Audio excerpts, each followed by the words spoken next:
What's good? What's good? Hope everybody doing good out there in TV land. Yo, even the strawberry biscuit from Popeyes is dry. Just crazy.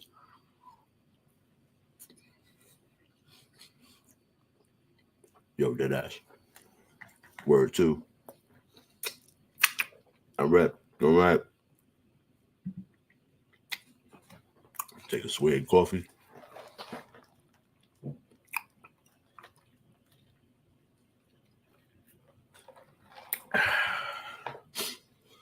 All right. Let's make sure this is do not disturb. All right, we're straight. All right. All right. You are now watching J.U.K Sports Show. I'm your host, Kyng here doing a solo dolo show. Hope everybody's doing good out there.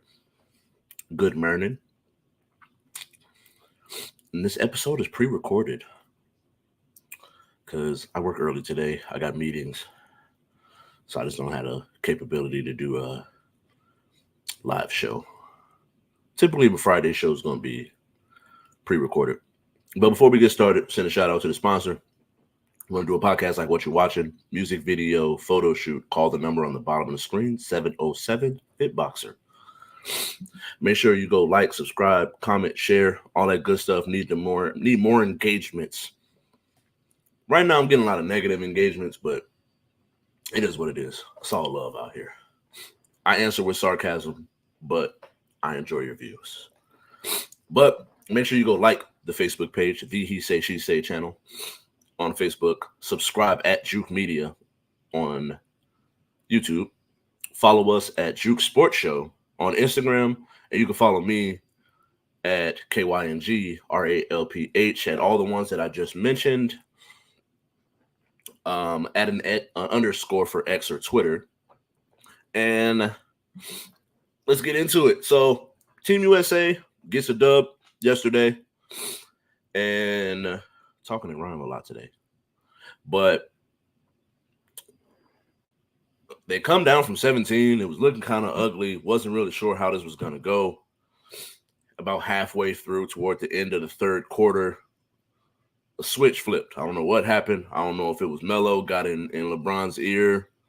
LeBron got in everybody's ear, or they just realized that they needed to play with a sense of urgency that they were not playing with before. They locked things down. Serbia was hitting three after three after three. I think they hit about 15 threes throughout the first three quarters, and it was looking kind of wild. And so eventually coming back through, Steph has a heck of a game, dropping 36 points. LeBron has a triple-double. Embiid drops 19, but a lot of his damage was done in the fourth quarter, matching up with Jokic in a position where Jokic got into foul trouble. Jokic and Bogdan, they did their thing, but it just wasn't enough in the end. And this is one of the things that I've always said when it came to Olympic play and international play when it comes to U.S. and the team that we fielded is the team's just going to be deep. We did all of that, and Jason Tatum didn't play. And I'll get to that in a second, but we're just too deep of a team. When LeBron comes out the game, KD is coming in the game. When Book comes out the game, Anthony Edwards is coming in the game. Embiid comes out, Anthony Davis comes in the game. And followed by Bam Adebayo. And so it's all-star after all-star, superstar after superstar that's coming out and doing damage in these games. And this is where I just truly believe that would just be too much. And in a little bit, I'll talk about the gold medal game.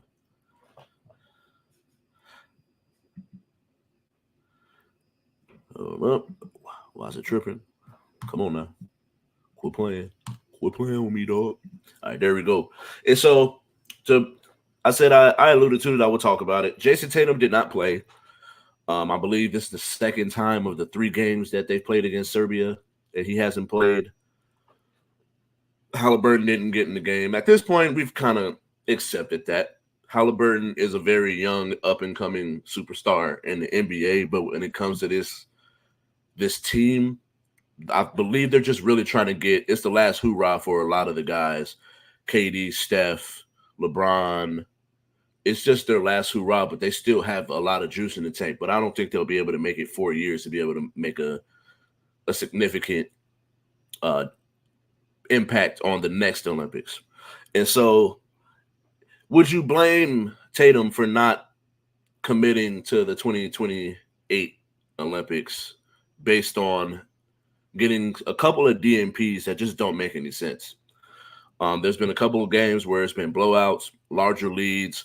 You would think that someone of his skill set would be able to make an impact, specifically defensively, where I think that the way that these players are being used on the teams that they play for in the NBA, I just don't feel like you need to have that type of this is not what I need you to do. I mean, here I need you to spot up more, have certain actions, pick and roll, pick and pops, play defense, hustle points, and grab rebounds. And I think that Jason Tatum, what he does on the defensive end, although Jaylen Brown was the one that was guarding Luka in the finals, he's still a great defender.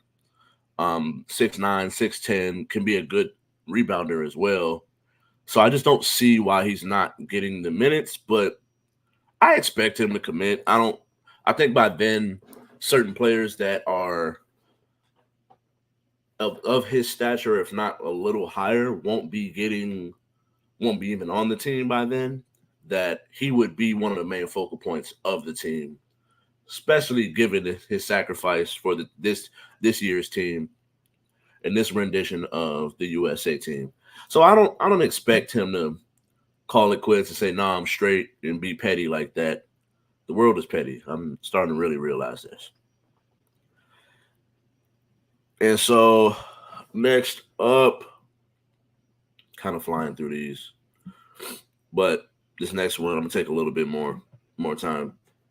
So the NFL network, I believe it's an NFL network thing. I don't know if it's necessarily an NFL thing, but every year they drop their yearly top 100 players. They just finished theirs, but I'm gonna go week by week until the start of the season and give my position rankings that I've already done.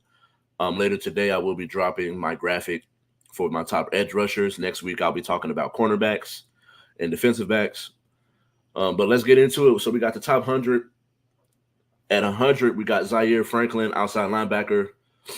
He was playing for the Colts. I don't know who he's playing for now. I don't think he signed with anybody, or at least they just don't have him as attached to a team right here. Oh, no, he's playing with the Colts. I'm tripping. Big tweet. I guess he wasn't on the list last year. That's what that means. Levante David at 99, outside linebacker. I thought he played inside. Cameron Hayward, defensive tackle at 98.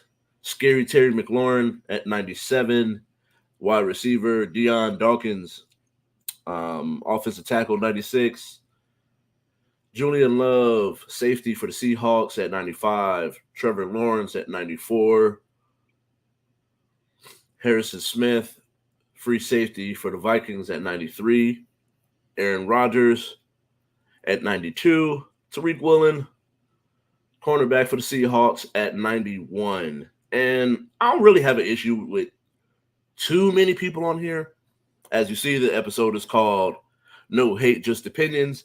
And Aaron Rodgers and Trevor Lawrence, for me, I just haven't seen enough for. And the thing about these rankings, they're year to year. So it's not like I'm explaining and factoring in your body of work into my rankings or these rankings. It's year to year. How is this player? Who would you rank when it comes to this year? And Trevor Lawrence he struggled last year.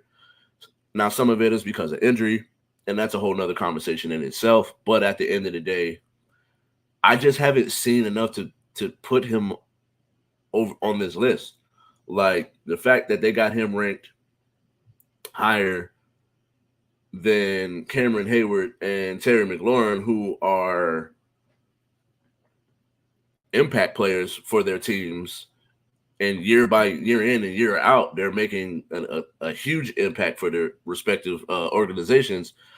Just the fact that you're a quarterback doesn't mean I'm just going to throw you in there over these people. And then Aaron Rodgers, 4 plays in, blows his Achilles out and doesn't play for the rest of the season. How's he even on this list?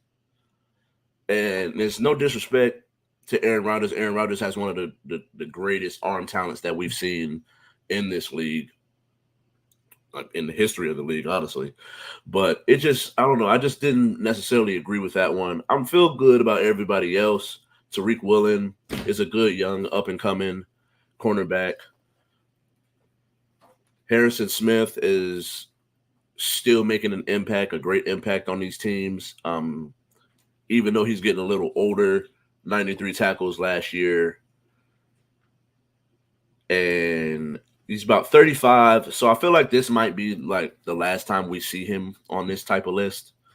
And so I don't really have an issue with this list outside of like Aaron Rodgers and Trevor Lawrence. I just feel like there's no real reason for them to be on this list. Trevor Lawrence could definitely end up being someone that should be on this list going into next year. But so far, what I've seen, especially after the year that he had last year, they started off 8-3. They were doing really well. He suffers an injury, and it just wasn't the same.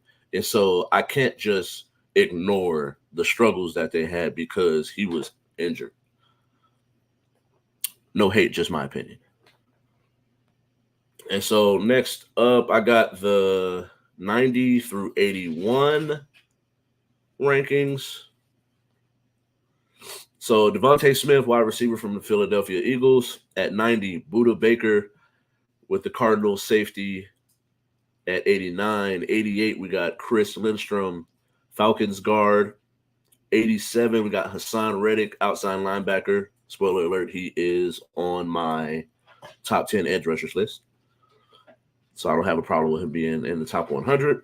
86, we got Saquon Barkley, running back, who is now with the Philadelphia Eagles. Tristan Wirth at 85, offensive tackle with the Bucks. DK Metcalf, fresh off of an in-camp fight, at 84.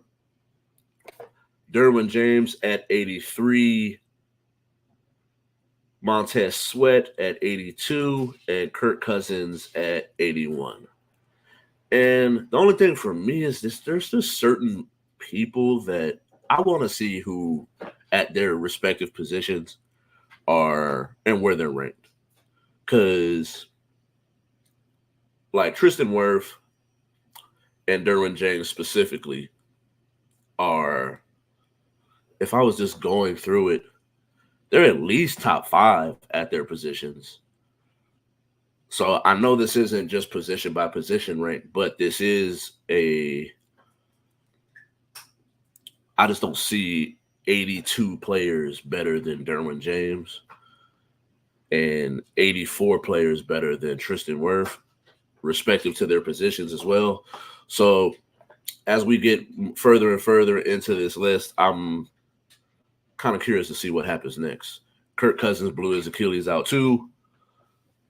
So I feel like he's a little high, honestly, at 81, given that he didn't really do much. 18 touchdowns, 2,300 yards last year, 5 interceptions, and then blew his Achilles out. So just year by year, that even like if I'm going to say, how nice he's going to be going forward, I don't necessarily know. He's an older quarterback with a blown out Achilles, coming off of a blown out Achilles. So I don't know. We'll see what happens and what's going on next, but I'm not necessarily sure. I feel he's a little high. Montez Sweat, I'm good with him. I think the impact that he had on the Chicago Bears, being a midseason trade, from the moment he got there, was an instant impact. 12.5 sacks, forcing 72 quarterback pressures last year. Gets his first Pro Bowl selection. And that defense he's definitely fortified and solidified that defense as a very tough, it's a very tough outing for any offense that's going up against them. And so I'm good with it. I think they're right about where most of these players are. There's just a couple people that I feel like are low for where they should be, and then some people are just kind of high. DK Metcalf could be a little lower on this list as well, but I just don't think he has, as we start to compare him to other people at his position, he's just a athletic freak of nature. was he like 6'3", 6'4"? It's like 230, 240, but he's one of the fastest straight line runners in the NFL. Just at that size, at wide receiver, you just don't find that. But he doesn't have the bend and wiggle that some of the other route runners that we put in the top of their position. I just don't see him having that. And so I alluded to it. Seahawks get into an infight, in training camp fight. They're fighting amongst themselves, not even fighting like the Lions and Giants were fighting each other, where they're fighting themselves. And the coach comes out and says he's here for it. He's cool with it. So it leads to the question: can fighting be good for team morale? And I think that when it comes to team sports, it can have its good and its bad. The thing that when it comes to men specifically is it's not the end all be all if two people get into a fight, depending on the nature and the context of what the fight happens. If there's just difference in opinions, you're playing a sport where it's a lot of physical contact, a lot of testosterone, a lot of adrenaline, and you might not be thinking clearly and you'll just react off of something. But if it's one of those things where you can sit down, have a conversation, and figure out what it is that we're trying to do here, if two people are just trying to win, and that's just really all it is, then it can bring the team together. But it can also rip the team apart depending on what's said during the argument, the fight, and all of that. And so I've been in some scuffles and arguments while playing team sports. So I don't think it's the end of the world. I'm not going to sit here and overreact about it, saying like, oh, this is terrible. They don't need to be doing this. It's too early in the season. We'll see what happens. One of the things that is a little would make you think is they had the same coach, the same general manager, the same type of culture going into this season. And now it's a whole new coach, whole new general manager.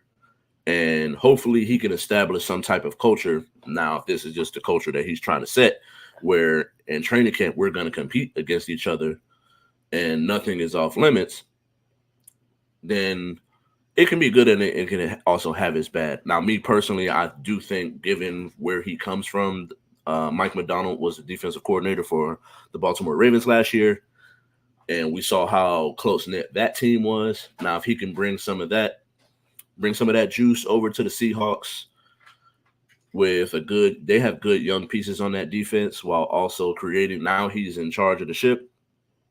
We'll see what happens. I think it'll be good for the team in the end, but I can't see why it would be an issue.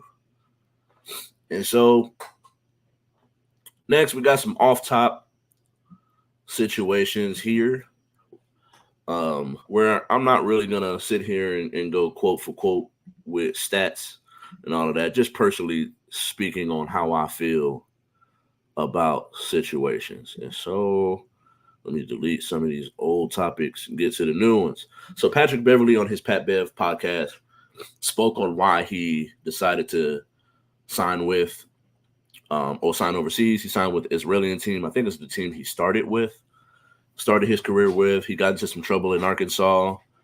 Didn't have any kind of draft capital or draft stock, so he decided to go overseas, and then eventually came back after playing some good basketball. And so the thing about it is, and I'm gonna get into the quote itself, is he says he signed with the team because he gets to play basketball. And when you think about it, people think of him as a defensive stopper, person that's going to be a 3-and-D guy. He's going to be a spot-up shooter. But then you got to see a little bit of what it was that he had to offer. And with the injuries in the playoffs, and I'm going to look it up real quick, but I believe it was Game 5. He gets to start. He gets the ball in his hand. Hold on. He gets the ball in his hand, and you get to see a little bit of what it is that he can do. And if you know anything, I'm from Chicago. I graduated from high school around the same time as him. And there is a clip that is going around of his highlights. He averaged over 30 points a game in high school goes to college, has whatever kind of career, comes to the league, finds a way to kind of carve out a path and a career, long career in the NBA. And so he does a where are we at? Let's get to this year, Ralph.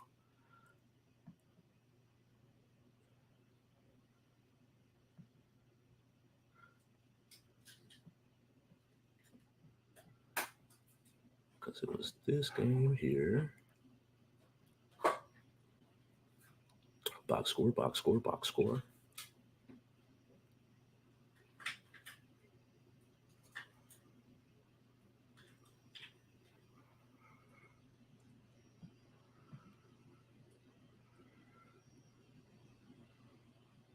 All right. And so he was a bucket getter, but in order for him to be able to carve out his way in the NBA, he had to play defense, spot up threes, not really having a lot of ball action, where he's the creator of the offense. And so now he gets to go overseas and be a ball dominant player, a person that can go get buckets, and rather than just focus on being a 3-and-D type of dude. So you got to see a little bit of what he could be given the opportunity to have the ball in his hand, 13 points, 12 assists with 2 turnovers. And so he had a very efficient game. This is a game in the playoffs against a team that eventually went on to be in the Eastern Conference Finals. And so I don't blame him, honestly. I think that as you get older and as your kids get older, you start to get to the point of where, like, all right, am I trying to win a championship here? What am I really trying to do? What's my legacy? As my kids get older, what do I want them to see me as before I call it quits? And now he has a son where I can see why it's like, all right, for my son, let me show him what I was before I get up out of here. And so I don't blame him for being because $2 million, you go overseas. From what I'm hearing from people I know that have gone overseas to play basketball, I don't know if it's necessarily tax free, but you get to keep a lot more of that $2 million versus signing here in the States. And you got to deal with state laws and state legislations versus federal things. So he's getting to keep most of his $2 million while also being the main focus of the offense on the team that he's going to. So I don't blame him. I think it's good for him. I'm happy for him. I love his podcast. He's entertaining to me. And I know I'll talk about West Side people, but he's a Chicagoan, so big shout out to Pat. Next up, I'm tired of seeing a new and old conversation. Old heads this, new people that. I feel like at some point we got to start getting to a point of you can't have one without the other. Like, yes, there's people that love LeBron, think LeBron is the GOAT.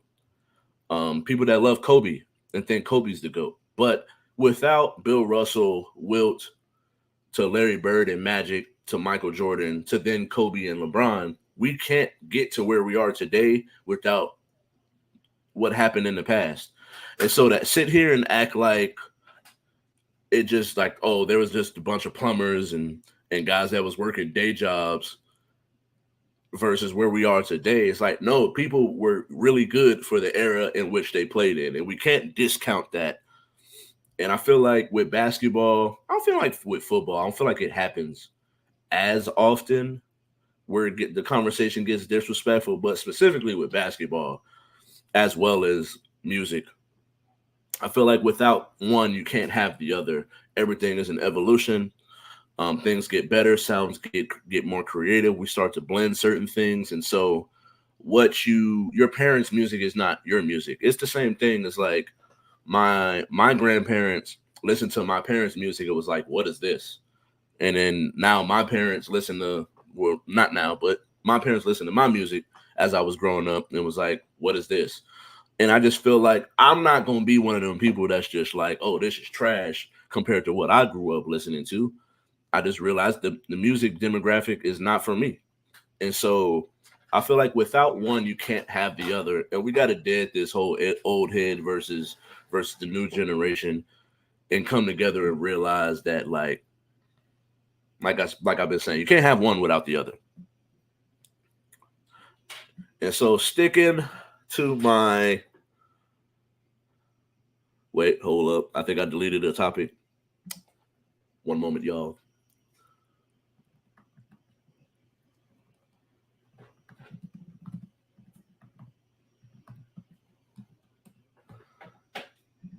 And so I've seen this clip going around, and I think come to find out, the girls are basketball players for the University of South Carolina. And so they're making their statements, they're making their opinions, they're asked MVP, Rookie of the Year, and who's going to win the championship. Most of them pick Asia Wilson. Most of them pick the Las Vegas Aces to come to repeat back to back to back, like I've been saying, three-peat.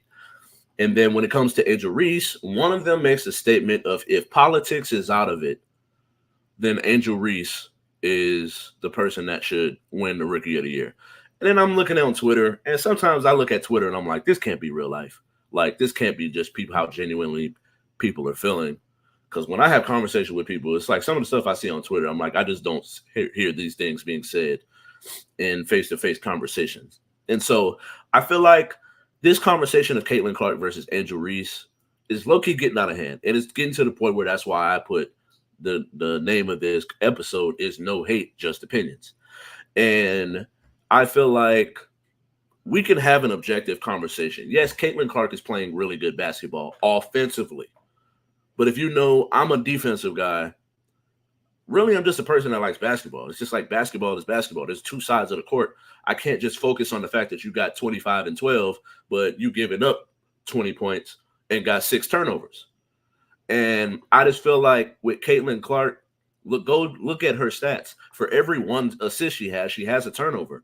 And when it starts to come to playoff basketball, these turnovers are going to matter. Like, just because you go out there and you put up 30, but you give up 25 and you got 6, 7 turnovers, those are things that are going to matter. And that's where, like, I've come to understand some of the analytical parts of the game and stats. And so Angel Reese is the one rookie who can qualify, but also has a positive plus minus. You can sit here and act like, oh, she missed all these layups and wild double-doubles don't count.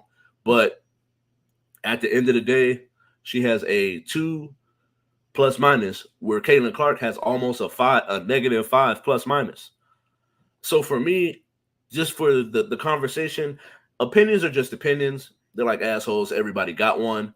Some opinions are just that, opinions. They're not hate. We got to stop trying to, one, take our opinions and make it seem like they should be taken as law, like they're just as equal as the word in the Bible. But then also just respect the fact that a person is allowed to have an opinion. They play a sport. They've played against these people. And for them, they can say who is a more effective player. And based on the knowledge that they have and the way that they play the game, how they view the game, this is their opinion. And there's nothing wrong with that. Me, I think right now as I speak, Caitlyn Clark is a little bit in the lead, but it's not that far of a lead the way that people are trying to make it seem. All right, and with the last little bit of time I got left, I'm just going to spend a little quick tidbit. So I watched Deadpool, and I think, and as a person that watches anime, I feel like we're too critical in our community. And I feel like at the end of the day, when it comes to certain things, you got to be able to enjoy it for what it is. I think Deadpool and their cameos is low-key giving you something to come. Like, spoiler alert, Gambit is in the movie. We've been hearing about Channing Tatum playing Gambit for years. So now physically seeing him with the Cajun accent makes you go, you know what?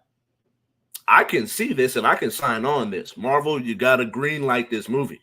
We've been waiting for the Gambit X-Men movie for a long time. And this is an opportunity for us to be able to back and get behind something that can also benefit us and what we've been wanting to see for years. And I feel like, to use that example, anime lovers and comic book lovers, we got to stop being so overly critical, because people read these forums and then they decide to not do things based on things that we've negatively said, when the whole time that's what we wanted in the first place. And so thank you all for watching. I got to get up out of here. I appreciate you all. Make sure you go like, comment, subscribe, share, all that good stuff. Get up those engagements. And like I always end it, Love, peace.